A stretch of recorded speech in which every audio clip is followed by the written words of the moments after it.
My dad sent me a box of birthday cookies, but I gave them to my sister and nephew. By nightfall they were in ICU, and the truth finally came to light. The package arrived on my birthday. Brown paper, blue ribbon, my father's handwriting after 6 years of silence. Happy birthday, kiddo. Let's start over. Inside were homemade cookies meticulously decorated by a man who had never baked a day in his life, a man who measured love and obedience and punishment in teaspoons. I should have thrown them away. Instead, I gave them to my sister and her son. When my phone rang the next morning, his voice was ice. You did what? By nightfall, they were in the hospital. By dawn, I understood the truth that had been hiding in plain sight all these years. Some gifts are not meant to be shared, and family recipes can be deadly when mixed with decades of obsession. Delaney Frost stared at the single candle flickering atop the store-bought cupcake on her kitchen counter. 33 years old today, and here she was, celebrating alone in her cramped Chicago apartment. The walls seemed to press in, just like the memories she had been trying to outrun since her mother's funeral 3 years ago. She closed her eyes, made a wish out of habit rather than hope, and blew out the candle. The smoke curled upward, disappearing into the dim light of her kitchen, much like her connections to what remained of her family. The sharp buzz of her doorbell cut through the silence, startling her. She was not expecting anyone. Friends knew better than to surprise her on her birthday, a day she preferred to pass unmarked. Package for Delaney Frost, the delivery man said, thrusting a medium-sized box into her hands before hurrying back to his truck. The return address made her heart stutter. Gareth Frost, her father, the man she had not spoken to in nearly 6 years.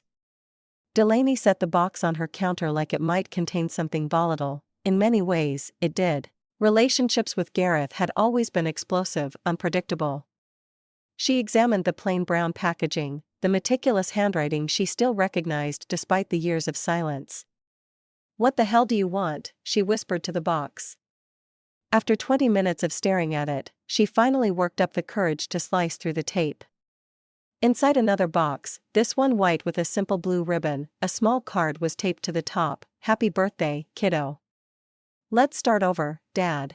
The handwriting was unmistakable, the same precise lettering that had marked her childhood report cards with notes like could do better or disappointing effort.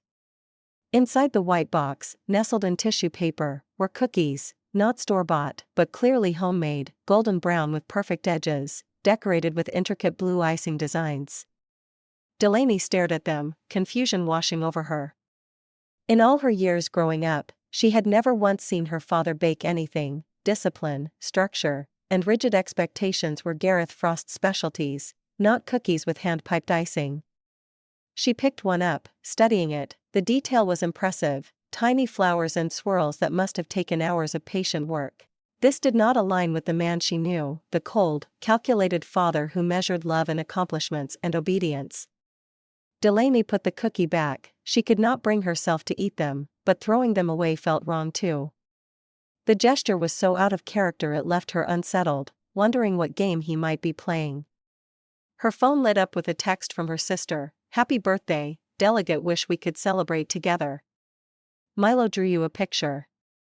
Attached was a child's drawing of what appeared to be 2 women and a small boy standing in front of a house with a massive sun overhead. It made Delaney smile despite herself. She looked at the cookies again, then at her phone. On impulse, she texted back, actually, I was thinking of driving out to see you guys this afternoon. That okay? Dee's response was immediate, yes, Milo will be thrilled. An hour later, Delaney was driving her aging Honda toward the suburbs where her younger sister had settled with her son.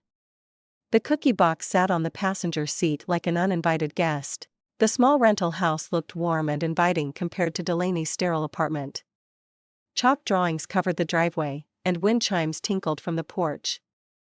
The sisters had taken different paths after their mother's death, Dee embracing motherhood and creating the loving home they had never had, while Delaney retreated into work and solitude. Aunt Delaney. 7-year-old Milo threw himself at her legs the moment she stepped onto the porch, his dark hair flopping over bright eyes that examined her face with unsettling perception. You look sad. Is it because birthdays make you think of Grandma? Dee appeared behind him, her smile tired but genuine. At 30, she already had faint lines around her eyes, the marks of single motherhood and too many sleepless nights. "Happy birthday, sis." The sisters embraced in a brief but meaningful connection. Delaney held up the white box. "I brought something." Inside, Dee made coffee while Delaney explained about the unexpected gift. "Dad sent you cookies?" Dee's eyebrows rose in disbelief. "Our father, the man who once grounded me for a month because I snuck a single Oreo before dinner?"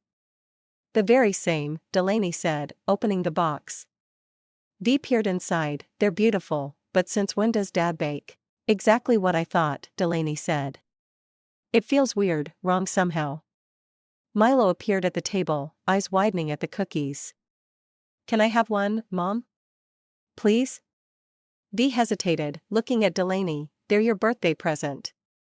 Delaney pushed the box toward them. "Take them. I'm not going to eat them anyway. Consider it my gift to you guys." "Are you sure?" Dee asked. "Positive. They're just going to sit in my apartment and get stale otherwise." Milo did not need further encouragement. He grabbed a cookie decorated with an intricate star pattern and bit into it enthusiastically. "These are so good," he proclaimed, crumbs spilling. "They taste like honey and cinnamon." Dee, after a moment's hesitation, tried one too. He's right. These are actually delicious. She took another bite, studying the cookie. "I don't understand. Dad never showed any interest in baking, or in birthdays, for that matter." "People change," Delaney suggested, not believing it herself. "Not him," Dee said quietly. "Not without a reason." They spent the afternoon catching up, Dee talking about her job at the local library, Milo showing off his rock collection and newest drawings. By the time Delaney left, the sky had darkened, and Milo had eaten 4 more cookies while Dee had nibbled on 2. The box was half empty when Delaney hugged them goodbye. "Call me tomorrow?" Dee asked at the door. "Promise?" Delaney said, squeezing her sister's hand. The next morning, Delaney was pouring her first cup of coffee when her phone rang. The screen displayed a number she had not seen in years but still knew by heart: her father. Her finger hovered over the decline button, but curiosity won. "Hello," she answered. "Delaney." His voice was just as she remembered it, deep, controlled, with an underlying tension that always made her feel evaluated. "Did you get my package?" "I did," she said carefully. "That was unexpected." He paused. "How are the cookies?" There was something in his tone, an eagerness that felt wrong, almost predatory. Delaney's instincts flared in warning. "Actually, I gave them to V and Milo," she said, keeping her voice casual. "I'm not much of a sweets person these days." The silence that followed was absolute.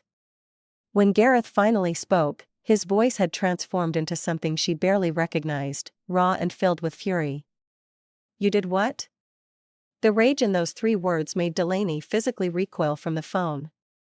"They're just cookies, Dad," she said, her own anger rising defensively. "What's the big deal? Those weren't meant for them," he hissed. "They were for you. Only you." The call ended abruptly. Delaney stood frozen, the phone still pressed to her ear, a cold dread seeping through her veins. She called V immediately, no answer. She tried again, straight to voicemail. 20 minutes later, Delaney was in her car, breaking speed limits all the way to her sister's house. Her knuckles were white on the steering wheel as terrible possibilities raced through her mind. When she arrived, the front door was unlocked, unusual for security-conscious V. Inside, the house was eerily quiet. "V?" Delaney called, her voice echoing in the stillness. "Milo?" A faint moan from the bathroom drew her attention. She found V on the floor, pale and shivering, a sheen of sweat on her forehead. "Something's wrong," V whispered, her voice raspy. "Milo, he started vomiting at dawn. Couldn't stop. Mrs. Bradley next door took him to the ER. What about you?" "We need to get you to the hospital too," Delaney said, helping her sister to her feet. "It's the cookies," V managed to say before another wave of nausea doubled her over. "Has to be. Nothing else makes sense."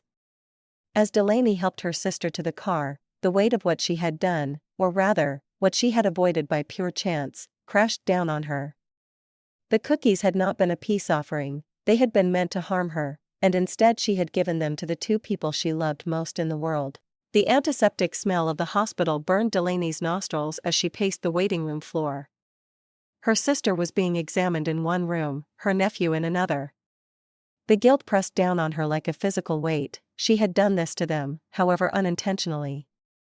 When the doctor finally approached, his expression was grave. "Are you family?" he asked. "Yes, I'm V's sister, Milo's aunt," Delaney said quickly. "How are they?" "Your nephew is stable but dehydrated. Your sister's condition is more concerning, her symptoms are more severe." "What's wrong with them?" Delaney asked, her voice cracking. "All signs point to some form of poisoning," the doctor said, watching her carefully. "Do you have any idea what they might have ingested?" Delaney hesitated. The truth would mean explaining about her father, about the cookies, about her terrible mistake in giving them away. She was not ready to voice those accusations without being certain. "I brought them cookies yesterday," she said finally. "Homemade ones. I don't know what was in them." The lie tasted bitter, but she needed time to process what was happening, to understand why her father would do this. "We're running toxicology screens now," the doctor said. "In the meantime, is there anything else you can tell me that might help?"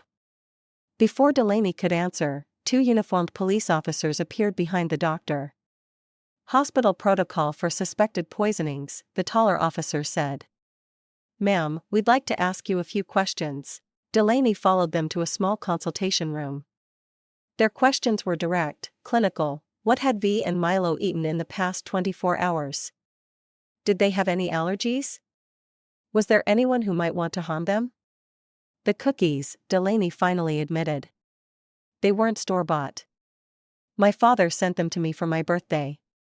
I gave them to my sister and nephew." "Your father," the officer repeated, making a note. "And why would your father send poisoned cookies?"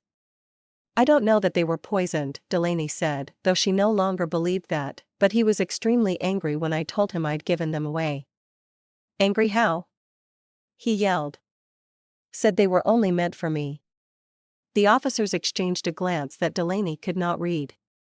"We'll need your father's contact information," the second officer said. After the police left, Delaney sat beside Milo's bed, watching his small chest rise and fall as 4 fluids dripped into his arm. He looked so fragile, so innocent.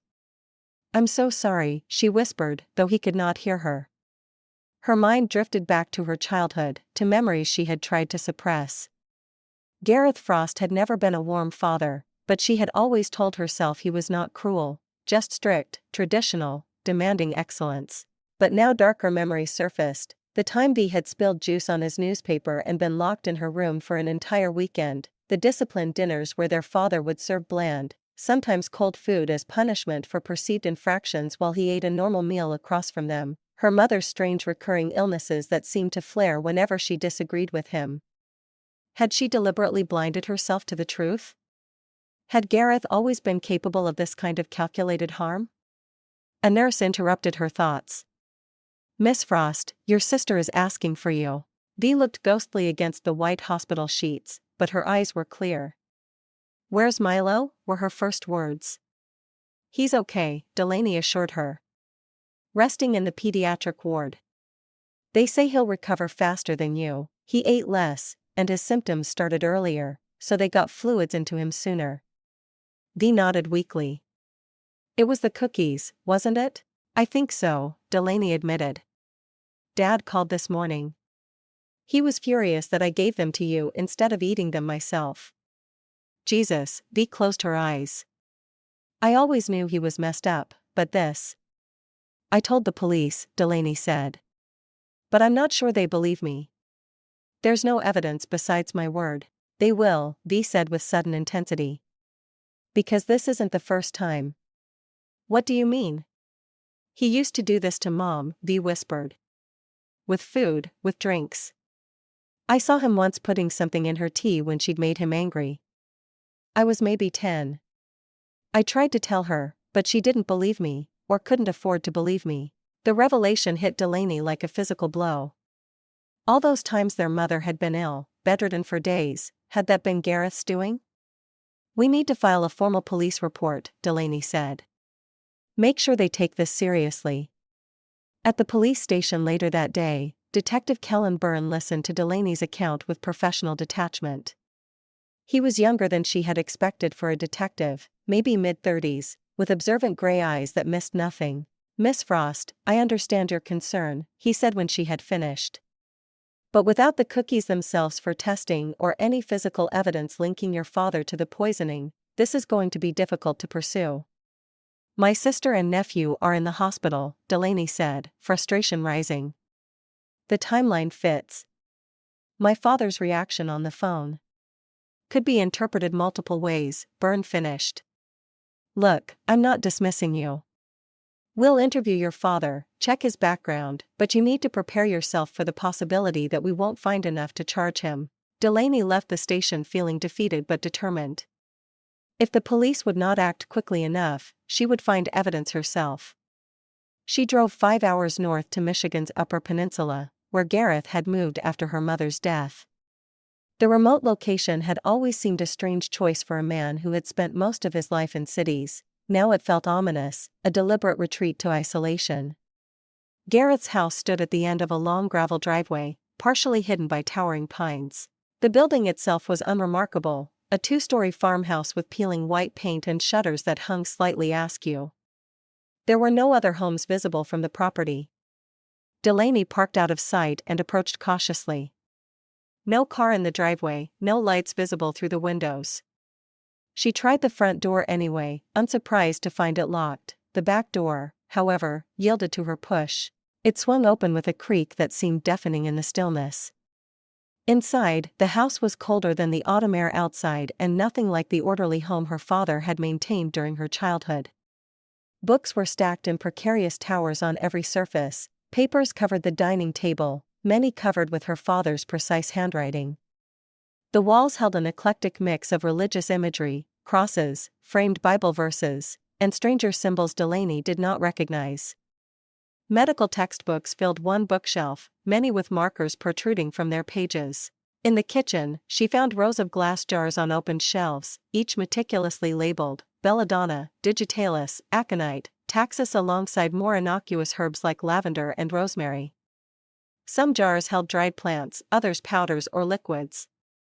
More disturbing were the smaller jars labeled with family names: Margaret, Helen, Delaney, Genevieve. These contained what looked like personal items: a button, a ribbon, what might have been a lock of hair. The sight of her own name on one of those jars sent a chill through Delaney. She backed away, bumping into a small table. A framed photograph fell to the floor, the glass cracking. She picked it up, turning it over. It showed a young girl, maybe 12 or 13, with a serious expression, dark hair in neat braids. She wore a prim dress with a lace collar, out of place for what appeared to be the late 1970s based on the photo quality. Written on the bottom in her father's handwriting, Karen, 1978. Delaney stared at the image, confusion clouding her thoughts. Who was Karen? She had no relatives by that name that she knew of. The girl looked vaguely familiar, though Delaney could not place why. A noise outside startled her, the crunch of tires on gravel. Quickly, she slipped the photograph into her pocket and hurried toward the back door. Before leaving, an impulse drew her to a small desk in the corner. She pulled open the drawer and found a silver locket nestled in a velvet pouch. Her name was engraved on its surface. Inside the locket was a dried flower petal, nearly translucent with age, and what appeared to be a small lock of dark hair, too fine to be an adult's, a child's hair. The sound of a car door slamming galvanized her into action. She pocketed the locket and slipped out the back door, circling around to the woods behind the house. From the shelter of the trees, she watched as an elderly woman approached the house, key in hand, not Gareth, but someone who had access to his home. Delaney retreated further into the woods, her mind racing with questions. As she drove back toward Chicago, her phone rang, an unfamiliar number. "Hello," she answered cautiously. "Delaney." The woman's voice was aged but strong. "This is your Aunt Margot." "Margot." Delaney nearly swerved off the road, her father's sister, a woman she had not spoken to in over a decade. "How did you get my number?" Delaney asked. "That's not important right now," Margot said, her voice tense. "Listen to me carefully. You need to stay away from your father. He's not done yet." "What do you mean? Do you know what he did?" "The cookies?" "I know more than you can imagine," Margot interrupted. "And I've kept silent too long. But this isn't a conversation for the phone. Meet me tomorrow, the Lakeside Diner in Evanston. Noon." The line went dead before Delaney could respond. Dee was awake when Delaney arrived at the hospital the next morning, still pale but sitting up, sipping water through a straw. "You look like hell," Dee said by way of greeting. "I drove to Dad's house yesterday," Delaney admitted, pulling a chair close to the bed. Dee's eyes widened. "Are you insane? What if he'd been there?" "He wasn't. But I found some things." Delaney hesitated, unsure how much to share in her sister's fragile state. "Tell me," Dee insisted. "No more secrets in this family. Look where that's gotten us." Delaney described the strange house, the labeled jars, the photograph of the unknown girl named Karen. She did not mention the locket with her own name, some instinct held her back from sharing that particular detail. "I always thought there was something wrong with him," Dee said quietly. "But Mom kept making excuses. Your father is under a lot of pressure. Your father shows love differently. Your father had a difficult childhood." She took another sip of water, wincing slightly. "But I saw things, deliberate things I tried to tell you about, but you never wanted to hear it." "Like what?" Delaney asked, though part of her already knew. "He used to put things in Mom's food when she upset him," Dee whispered.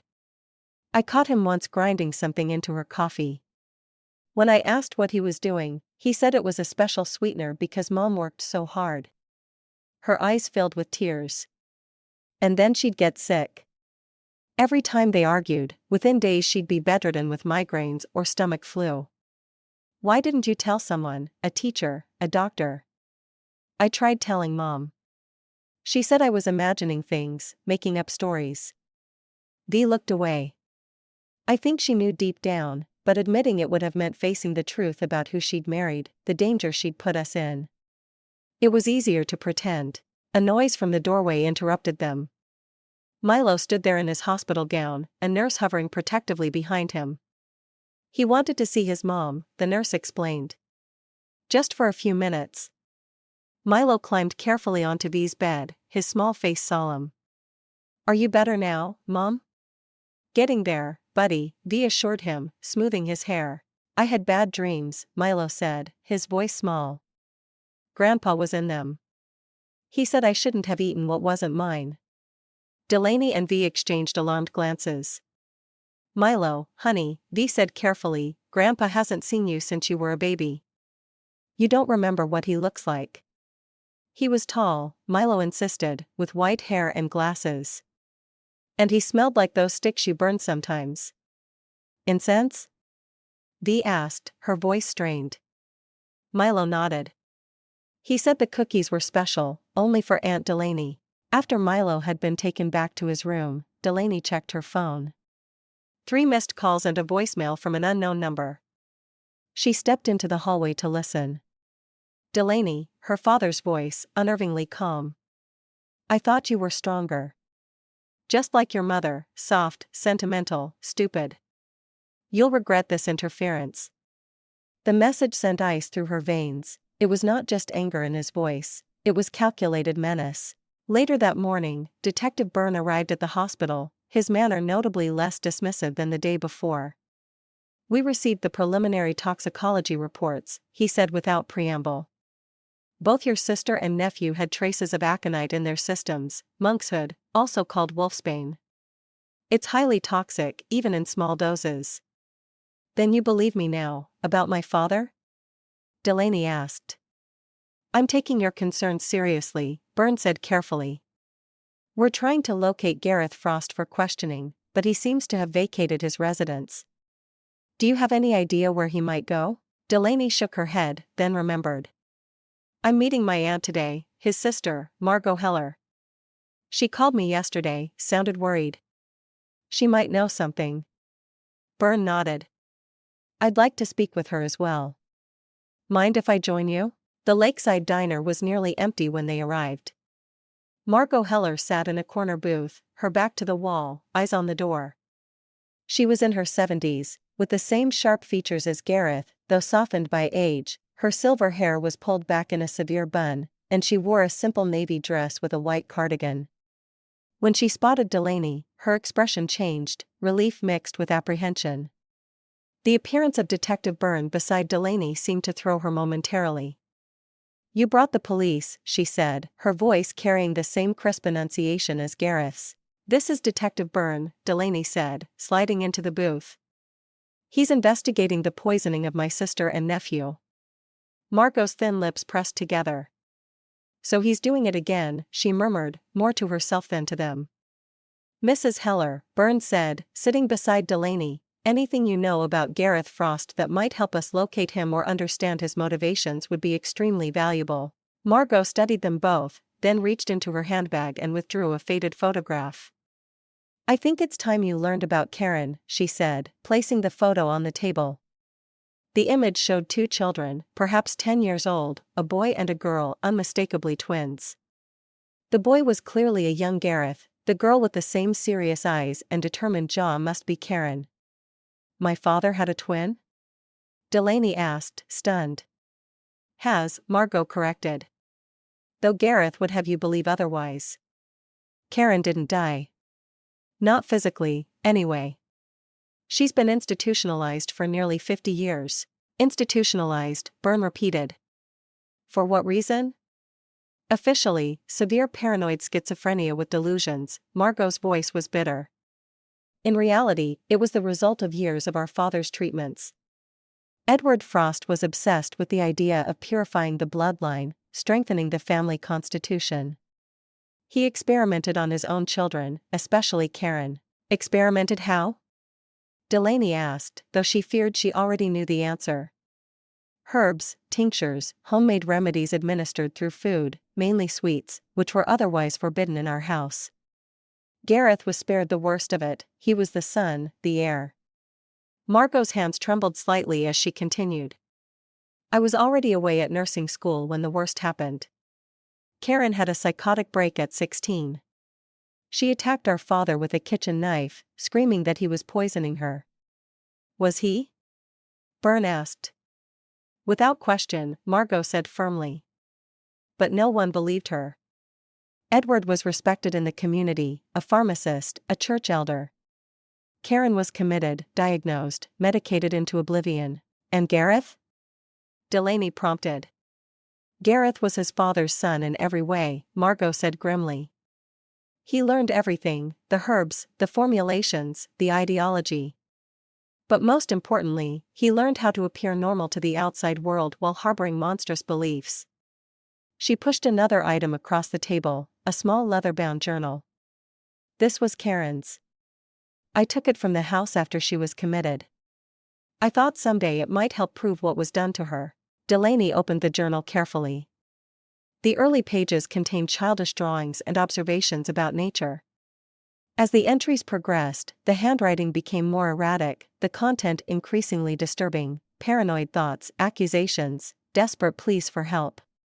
One entry stood out, circled multiple times in shaky red ink. Daddy says I'm not allowed sweets anymore unless I behave. He says love tastes bitter. Where is Karen now? Delaney asked. Stillwater Psychiatric Facility in northern Wisconsin, Margot replied. I visit when I can, but she rarely recognizes me anymore. The medications have hollowed her out. And my father knows you're telling me this? Gareth believes I've kept his secrets all these years out of family loyalty, Margot said. He doesn't know I've been gathering evidence, waiting for the right moment. When I heard about the cookies, I knew I couldn't stay silent any longer. Mrs. Heller, Byrne interjected, are you aware of any other incidents involving your brother and suspicious illnesses? Margot's gaze dropped to the table. There were two women in the 1980s. Both dated Gareth briefly. Both disappeared under unusual circumstances. The police investigated but found nothing conclusive. I've always believed Gareth was responsible. What were their names? Byrne asked, notebook ready. Lisa Winters and Diane Taylor, Margot said. Lisa was a nurse at the hospital where Gareth worked as an orderly. Diane was a graduate student researching folk medicine. Both showed interest in Gareth's knowledge of herbal remedies. As they left the diner, Byrne thanked Margot for her information and asked her to remain available for further questions. When he stepped away to make a phone call, Margot gripped Delaney's arm. There's something else, she whispered urgently. Something I couldn't say in front of him. Your mother didn't die of natural causes. Before Delaney could respond, Byrne returned and Margot quickly released her arm. That night, alone in her apartment, Delaney began receiving text messages from an unknown number, biblical verses about betrayal and sacrifice. She blocked the number only to receive identical messages from a different one minutes later. In the morning, she found a dead cardinal on her windowsill, its beak sealed shut with what appeared to be candle wax, a clear message, silence or suffer. As she carefully disposed of the bird, her phone rang. It was Byrne. We found something you need to see, he said without greeting. Can you come to the station right away? The evidence lay spread across a conference table, old newspaper clippings, police reports, and photographs, 2 missing person cases from 1983 and 1985, Lisa Winters and Diane Taylor, just as Margot had said. Both cases went cold, no bodies, no crime scenes, no clear evidence of foul play. But there's this, Byrne said, pointing to a detail in one report. Lisa Winters had complained of recurring illness in the weeks before her disappearance. Her roommate told police she would become violently ill after dates with her new boyfriend, a hospital orderly named Gary Fletcher. Gary Fletcher? Delaney questioned. We believe it was an alias used by Gareth Frost, Byrne said. The physical description matches, and we found employment records for a Gary Fletcher at the same hospital where your father worked under his real name around the same time. The fingerprints on file for Fletcher are a partial match to Gareth Frost. He poisoned them, Delaney said, the realization settling like lead in her stomach. Just like he tried to poison me. We don't know that for certain, Byrne cautioned. But we have enough to bring him in for questioning. The problem is finding him. I might know where to look, Delaney said slowly. Margot mentioned Karen is at Stillwater Psychiatric Facility.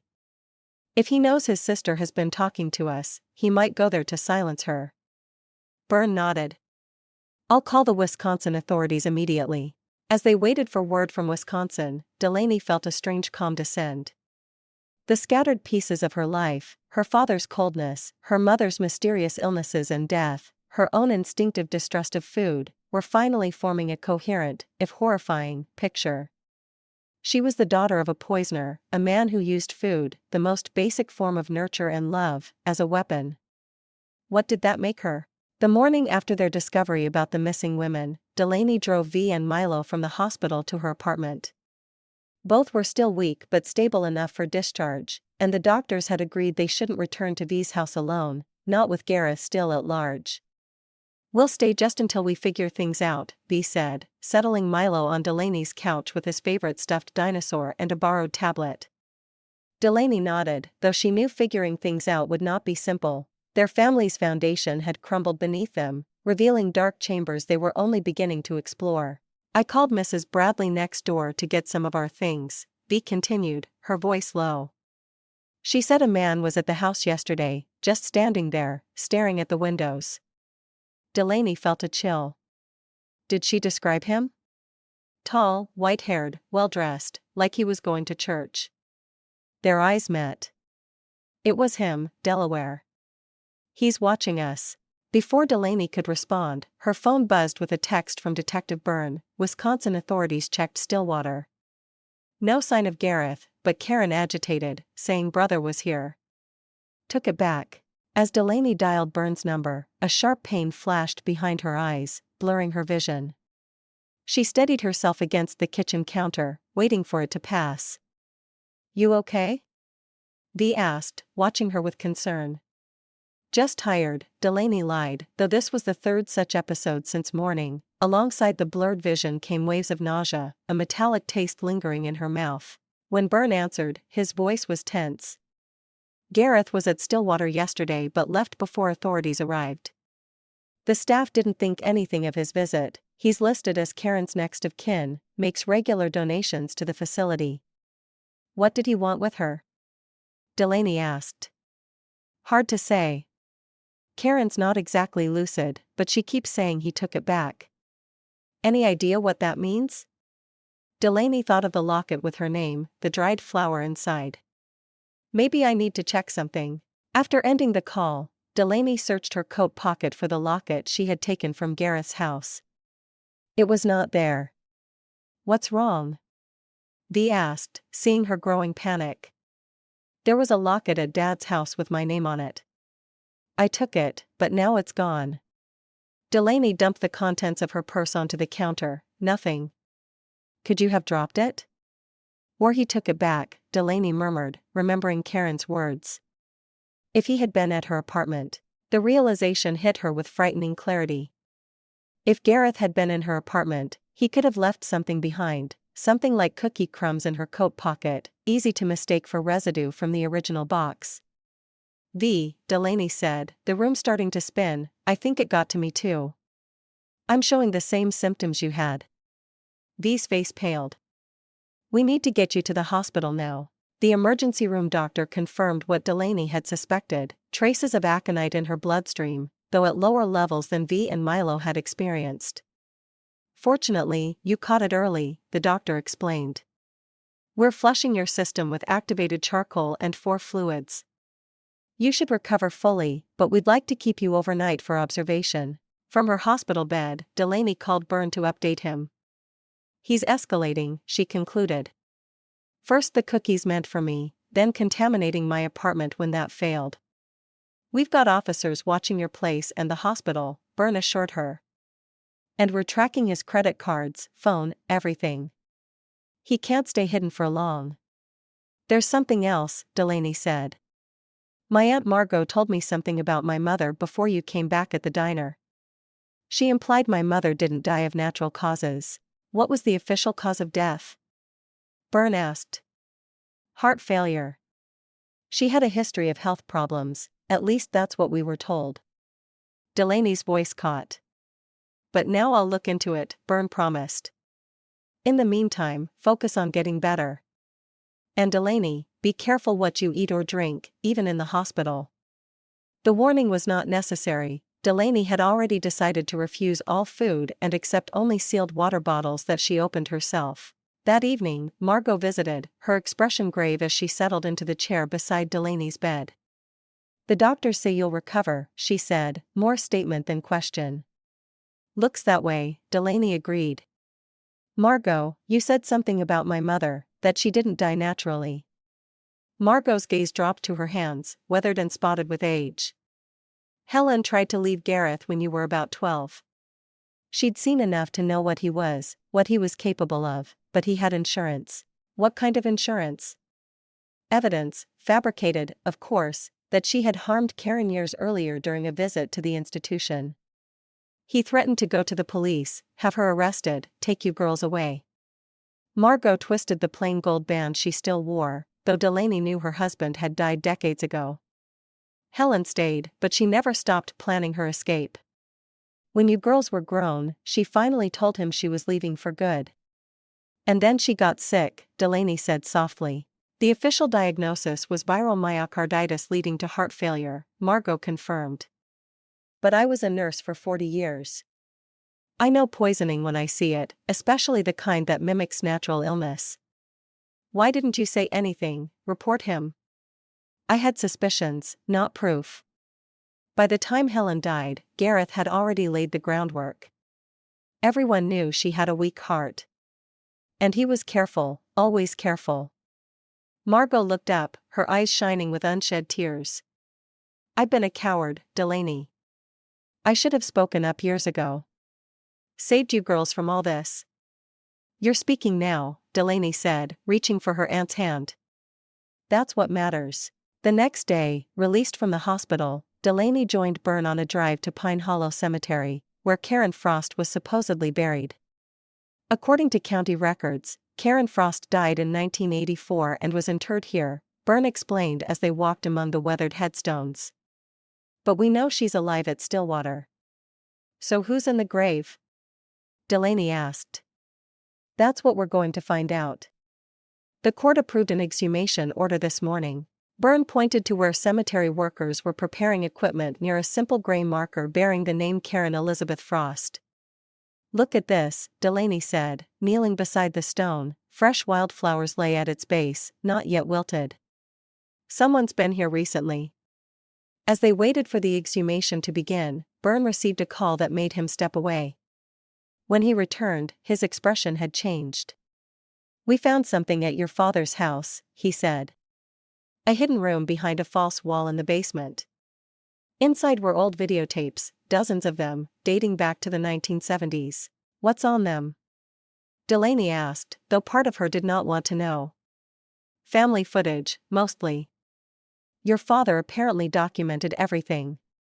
The tech team is going through them now, but they've already found something you should see. Back at the police station, Byrne led Delaney to a small viewing room where a technician had queued up one of the tapes. The grainy footage showed a living room Delaney did not recognize, probably from her father's earlier home. A young girl, perhaps 10 years old, sat rigidly on a flowered couch while a man's voice spoke off camera. This is Karen's 10th birthday, Gareth's younger voice narrated. A special day for a special girl. The camera zoomed in on Karen's face. She was not smiling. Her eyes darted nervously towards someone out of frame. Dad made you a special treat, Gareth continued. Show the camera what a good girl you are. A hand appeared holding a cupcake topped with a single candle.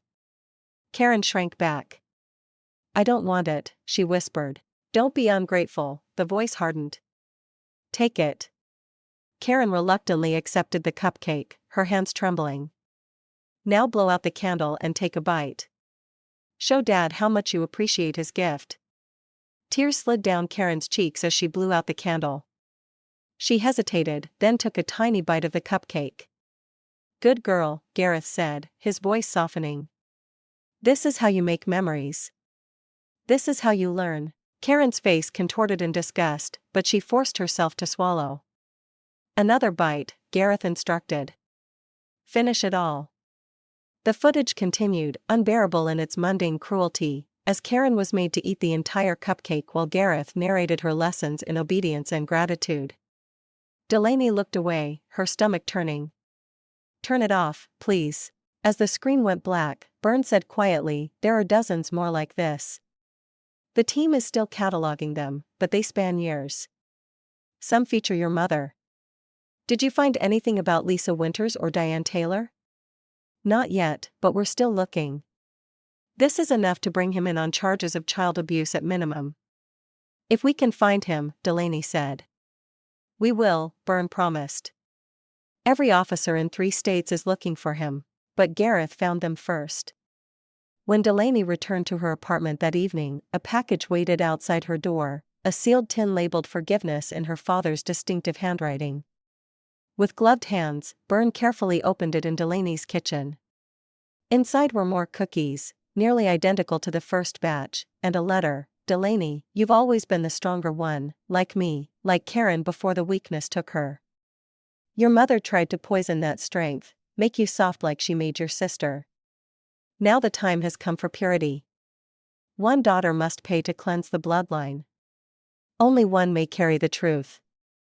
The other must taste it. I've waited long enough. Dad. He's targeting V, Delaney said, her voice tight with fear. Where is she now? Byrne asked sharply. At her friend Amber's house with Milo. I thought they'd be safer away from my apartment, with an officer watching from outside. Byrne was already dialing. Officer Reyes, check on the sister and boy at the Taylor residence. He listened, his expression darkening. When? Did anyone see which direction?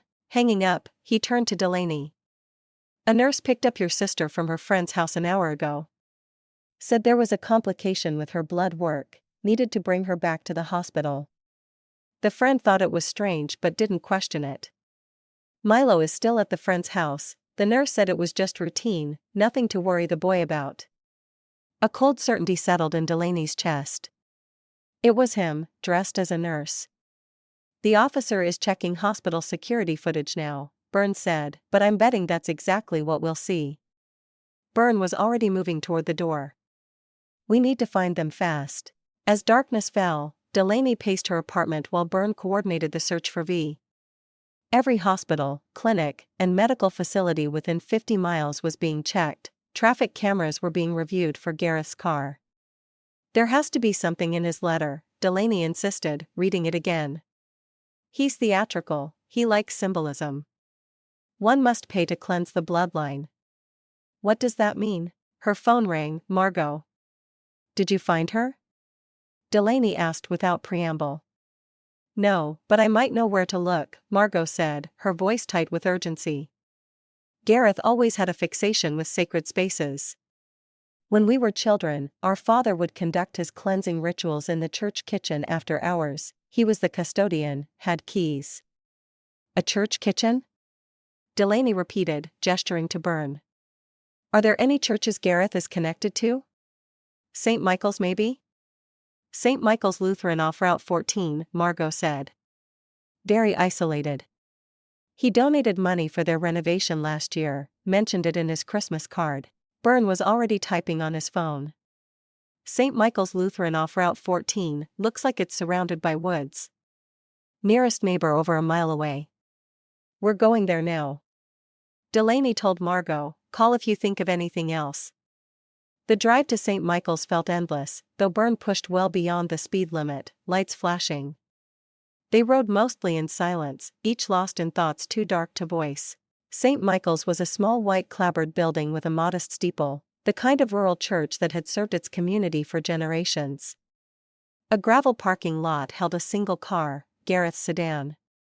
Wait for backup, Byrne instructed as he drew his weapon. They're 10 minutes out. They might not have 10 minutes, Delaney said, already moving toward the church's side door. Inside, the building was eerily silent, lit only by a few security lights. They moved quietly through the sanctuary, past wooden pews and a simple altar, toward a swinging door marked kitchen. The smell hit them first, sugar and cinnamon, the warm scent of baking that should have been comforting but now turned Delaney's stomach. Through the small window in the door, she could see Gareth's back as he bent over something on the counter. Beside him, slumped in a chair, was V. She's alive, Delaney whispered, seeing her sister's chest rise and fall. But she's not conscious. Byrne signaled for Delaney to stay back as he eased the door open, gun raised. Police, don't move, Gareth. Gareth turned slowly, a serene smile on his face. He looked smaller than Delaney remembered, frail, though his eyes burned with the same intensity that had frightened her as a child. Detective, he acknowledged calmly, as if welcoming a guest. And Delaney, right on time. Step away from your daughter, Byrne ordered. My daughter, Gareth repeated, placing peculiar emphasis on the word. Yes, she is that, though not my true heir. That would be Delaney. He gestured to V, who stirred slightly but did not wake. She's merely sedated, for now. I wanted her to witness the reconciliation. There's no reconciliation happening here, Delaney said, stepping forward despite Byrne's warning glance. It's over, Dad. We know about Karen, about Lisa and Diane, about what you did to Mom. What I did to your mother. Gareth's face hardened. She wouldn't take what I made. You think love is free? It's earned, through obedience, through trust. He picked up a cookie from the tray beside him, identical to those he had sent Delaney. These are how we show devotion in this family, how we prove our worth. By poisoning the people who trust you? Delaney asked. By testing them, Gareth corrected. Your mother failed. Karen failed. But you, Delaney, you have her strength, her potential. Karen isn't dead, Delaney said carefully, watching his reaction. We know she's at Stillwater. Gareth smiled, a secretive, knowing expression that chilled her blood. Karen is alive in the only way that matters, through you. You are her worthy twin reborn. With horrifying clarity, Delaney understood. In his twisted mind, she was not just his daughter, she was somehow Karen's replacement, a second chance at whatever sick experiment he had been conducting for decades. "Put the cookie down, Gareth," Burns said, his gun still trained on the older man. "You don't understand what's happening here, detective," Gareth said dismissively. "This is family business, sacred work." In a swift movement, he lunged toward Delaney, grabbing her arm with surprising strength and shoving a cookie toward her mouth. "Take it. Prove you're worthy." Delaney reacted instinctively, grabbing a heavy cast-iron skillet from the counter and swinging it with all her strength. It connected with Gareth's shoulder, sending him stumbling backward. The impact knocked loose a flood of memories, childhood games where they were punished with salt cookies if they lost, her mother lying pale in bed after disagreeing with Gareth about Delaney's college choices, the strange bitter aftertaste in her birthday cake the year she turned 16 and announced she wanted to study art instead of medicine. "You've been doing this our whole lives," she said, the realization washing over her in a wave of nausea. The cookies, the cakes, they were never treats. They were control. Gareth had recovered his balance, his face twisted with rage. "You ungrateful child. After everything I've done to purify our line, to strengthen you, to poison us," Delaney corrected, moving toward V, "to punish us for being human instead of whatever twisted ideal you created." While they spoke, Byrne had circled behind Gareth. But the older man sensed his approach. With surprising agility, he grabbed a knife from the counter and pointed it at V's throat. "Stay back," he warned, "or she pays the price for her sister's defiance." The standoff held for a breathless moment. Then, with a groan, V began to stir, disrupting Gareth's focus just long enough for Byrne to tackle him to the ground. As they struggled, Delaney dragged her semi-conscious sister away from the fight. Behind them, a pot of oil Gareth had been heating tipped over, igniting on the gas flame. Fire spread rapidly across the counter. "We need to get out," Delaney shouted to Byrne, who had Gareth subdued but not yet cuffed. They stumbled from the burning kitchen, half carrying V between them, Gareth shuffling ahead under Byrne's guard. Outside, the night air was sweet relief after the smoke and heat. But as they reached the parking lot, Gareth twisted suddenly from Byrne's grip and bolted toward the woods behind the church. "Stay with her," Byrne yelled to Delaney, taking off after Gareth. Delaney lowered V gently to the ground, cradling her sister's head in her lap as distant sirens announced the approach of backup. "Del," V murmured, her eyes fluttering open. "What happened?" "It's okay," Delaney soothed. "You're safe now." A crash echoed from the woods, followed by Byrne's shout. Conflicted, Delaney looked from her sister to the dark tree line. "Go," V whispered, pushing herself upright. "I'm okay." "Help him." Delaney raced toward the woods, following the sounds of struggle. She found them in a small clearing, Byrne on his knees, nursing what looked like a head wound, while Gareth knelt several yards away, clawing frantically at the ground. "He's all yours," Byrne said, wincing as he stood. "He fell down the ravine, hit his head. I don't think he knows where he is anymore." Indeed, Gareth seemed oblivious to their presence. He dug at the soil with bare hands, muttering to himself, occasionally calling out Karen's name. Blood trickled from a gash on his forehead, but he paid it no mind. "What's he doing?" Delaney asked. "I think he buried something here," Byrne said. "Or believes he did." As they watched, Gareth's digging grew more desperate. "Karen," he shouted. "I'm coming for you. I'll bring you home." The distant sirens grew louder, flashlight beams cut through the trees as officers and paramedics approached. "Gareth Frost," Byrne announced formally, "you're under arrest for the attempted murder of Genevieve Frost and Milo Frost, the assault of Delaney Frost, and kidnapping. You have the right to remain silent." As Byrne recited the Miranda warning, Gareth continued digging, lost in whatever nightmare lived in his mind, until officers gently but firmly pulled him away from the disturbed earth. "We'll have forensics examine this area tomorrow," Byrne told Delaney as paramedics led Gareth away. "There may be evidence here relating to the missing women." Delaney nodded, exhaustion suddenly overwhelming her. The adrenaline that had carried her this far was ebbing, leaving only a bone-deep weariness and the dawning realization that the nightmare was finally ending. But not everyone gets a happy ending. 3 days later, before forensics could fully process the site behind the church, Gareth Frost was found dead in his cell. He had somehow obtained cleaning chemicals and ingested them, a final poisoning, self-administered. In his cell, authorities found a hand-drawn recipe book, its pages filled with names and dates going back 4 decades. Lisa Winters and Diane Taylor were there, alongside Delaney's mother Helen, and dozens of others Delaney had never heard of. Each name was followed by cryptic notations, ingredients, dosages, effects. More disturbing was the discovery at the excavation site behind St. Michael's Church. The remains found there were not recent. Forensic analysis dated them to the early 1980s, but DNA testing would later confirm they were not Karen's.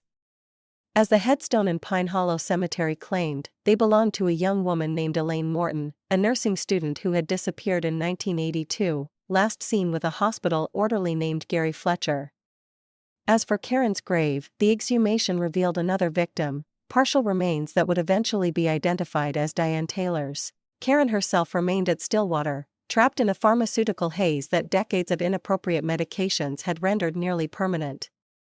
When Delaney visited, her aunt showed no recognition, no awareness of her brother's death or the truth that had finally emerged. 6 months passed.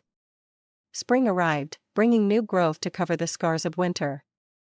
In a modest house on the outskirts of Chicago, Delaney watched as Milo carefully planted sunflower seeds along the garden fence. Gently, she instructed. They're fragile at first, but they'll grow strong. Nearby, Dee arranged patio furniture on their new deck, a housewarming gift from Detective Byrne, who had remained in their lives long after the case was officially closed. The decision to move in together had come naturally after everything they had endured. Healing was easier together, nightmares less terrifying when someone who understood was just across the hall. "Do you think they'll be taller than me?" Milo asked, patting soil over the last seed. "By the end of summer, definitely," Delaney assured him. At 8 now, Milo had grown an inch since his birthday, but the sunflowers would easily outpace him. Later, after Milo had gone to bed, Delaney and V sat on the deck with mugs of herbal tea, a routine that had taken months for Delaney to feel comfortable with. Food and drink had become complicated in the aftermath, trust a fragile commodity that required constant nurturing. "Milo said something in therapy today," V said, breaking their companionable silence. "He told Dr. Warner, 'I know you saved me, Auntie.'" Delaney felt her throat tighten. "He shouldn't think of it that way. If I hadn't given you those cookies in the first place, then you would have eaten them," V interrupted firmly. "And we might have lost you." "Milo's right. You did save us, by finding Dad, by stopping him." "We saved each other," Delaney said after a moment.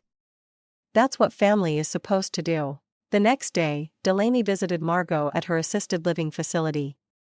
At 76, her aunt had aged visibly in the months since Gareth's death, as if holding her secrets had somehow preserved her and unburdening them had accelerated time's passage.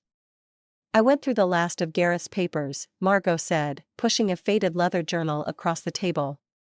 "This was hidden in a safe deposit box. I think you should have it." The journal was Karen's, a later volume than the one Margot had shared earlier. "She wrote this at Stillwater?" Delaney asked, carefully turning the brittle pages. Margot nodded. During a period when her medications were adjusted, she had more clarity. Then Delaney stopped at an entry dated June 14, 1983. The handwriting was steadier than in previous entries, the thoughts more coherent. "I dreamed of Delaney again last night, my little niece, though I've never met her. Gareth showed me a photo. She has our eyes, the frost eyes, as Father called them. I worry for her. I need to find a way to warn Helen before history repeats. Father always said twins share a soul. If that's true, perhaps part of mine can watch over her, keep her from my fate. I hope someone remembers me without fear, without the taint of madness. Father and Gareth painted over everything I was." Delaney looked up, questions burning. "She knew about me, tried to warn my mother." Karen had moments of absolute clarity, Margot explained. "During one of them, she convinced a sympathetic nurse to mail a letter to your mother. That's what finally gave Helen the courage to plan her escape." And that's why he killed her, Delaney said softly, because she knew the truth and was going to take us away. Your mother died protecting you girls, Margot confirmed. Just as Karen tried to protect you in her way. The revelation settled over Delaney like a mantle, not a burden, but a connection to the women who had come before her, who had recognized evil and stood against it, even at terrible cost. Weeks later, Delaney sat at her computer, finalizing an anonymous op-ed she had been working on for months. It detailed the patterns of generational abuse in her family without naming names, a warning, a testimony, a reclamation of truth. The closing paragraph read, "Love is not supposed to taste bitter. It shouldn't leave you questioning your perceptions or your worth. Real nurturing doesn't come with conditions or tests. It is freely given, never forced down unwilling throats." I know this now, though the lesson came at terrible cost. She hit send, then closed her laptop. On her calendar, a reminder flashed, her first session with a baking therapy group for trauma survivors. The irony was not lost on her, but there was healing in reclaiming what had been weaponized against them. Summer turned to fall.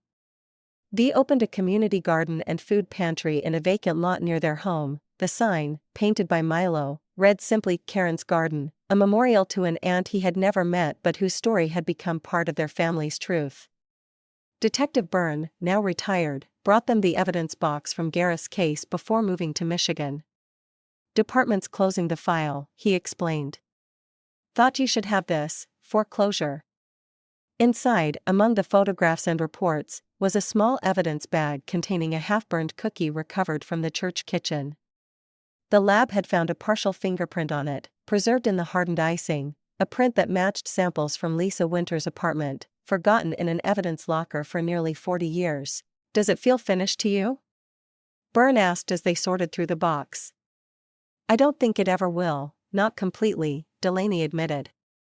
"But we're making peace with it day by day." After Byrne left, Delaney walked to the corner bakery, a simple errand that still required conscious effort, a deliberate choice to trust. Outside the shop, a young girl offered samples on a tray. "Cookie?" she asked brightly. "They're chocolate chip." Delaney looked at the innocent offering, remembering all the times food had been used as control, as punishment, as poison. "No, thank you," she said gently, with a small smile that held no fear, only the quiet strength of someone who had walked through darkness and emerged intact. As she continued home, Delaney thought about the journals, the videos, the recipe book, all the documentation of Gareth's madness. There was a through line in all of it, a lesson she was still learning to articulate. "I used to think the worst thing you could do was give away something meant for you," she thought, watching autumn leaves dance along the sidewalk. "But now I know the worst thing is trusting what was never loved to begin with." Her phone buzzed with a text from V. "Milo made dinner. Nothing fancy, just pasta. You on your way?" "On my way," Delaney replied, quickening her pace toward home, the real kind, built on trust and healing and the simple truth that family is what you make it, not what you inherit. And sometimes love tastes exactly as sweet as it should.